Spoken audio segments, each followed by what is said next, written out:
As I was going through the court process, I figured that they would get this straightened out.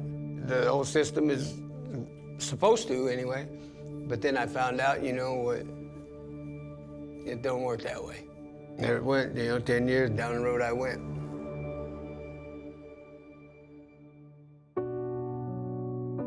My mom and my dad separated when I was 3. My Aunt Sharon and Ed became major caretakers for me. It did not matter what time it was, it did not matter what day. They were right there to get me, to make sure that I was safe. She'd always be at the house. Took her fishing, I took her to do everything. I just love her dearly, you know. Just like a daughter, I'm telling you. My Aunt Samara and my Uncle Mike, they moved up and they brought my aunts 2 kids, Shay and Caleb.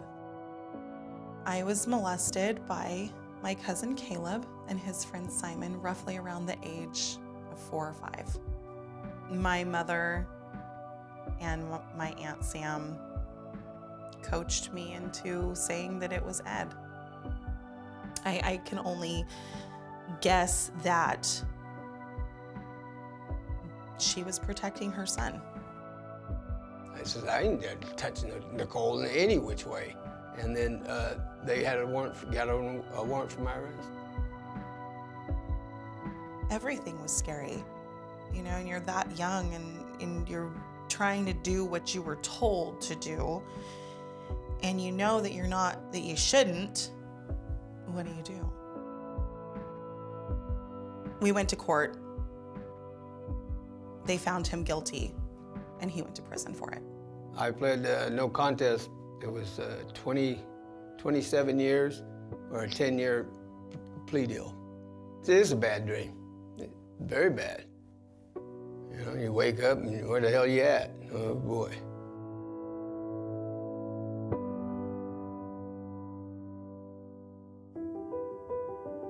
Around 2005, we heard from both Ed and Nicole around the same time, even though they weren't in touch with each other. So Ed wrote to us from prison saying that he was innocent, and Nicole herself actually reached out to us as well, which was pretty unusual for the victim of a case. It's worth a shot. I had no other hope. I just, you know, somebody can hear, gotta hear this. You know, somebody please listen. Maybe this is it. Maybe there's a solution to this. Maybe I don't have to live with this anymore. Maybe he doesn't have to live with this anymore. Maybe. You know, there was some hope there. It was 5 years between when we first started looking at the case and when we had an actual evidentiary hearing on our allegations.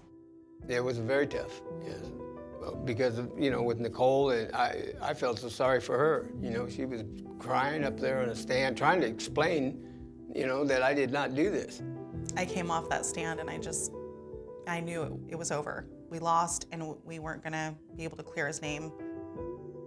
The court said if the standard was, had the jury heard this evidence, it's more likely than not that they would have come to a different result. You would have won. But that's not the standard here, so you lose.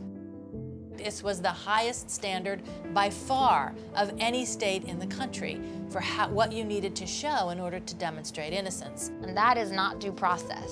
That is not just and fair. And so what happened last year is we advocated for a change in that law to make the standard achievable by our clients.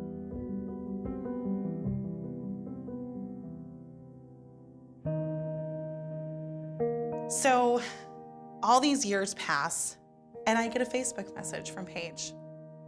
And she's like, I just want you to know that we're going back to court on the case. These people are resilient, man. They are not gonna give up.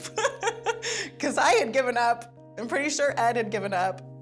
Within weeks, we filed a petition on his behalf, alleging that his conviction should be reversed, pointing out that he had already met the standard according to a court. Ultimately, the district attorney's office in Shasta County agreed.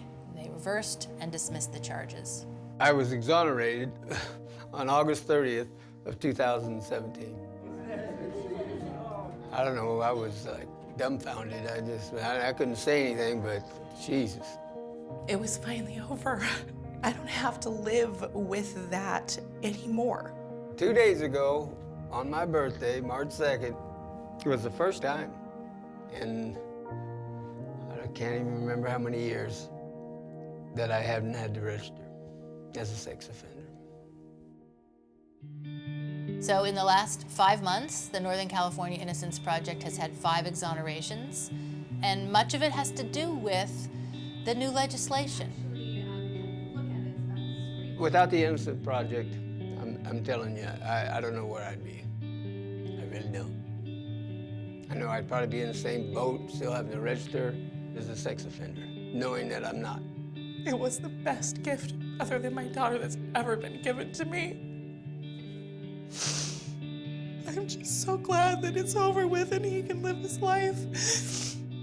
Innocence Project is straightening out the system, and it's got a long road to hoe, but a little at a time. The truth shall set you free. It's true. It's so true.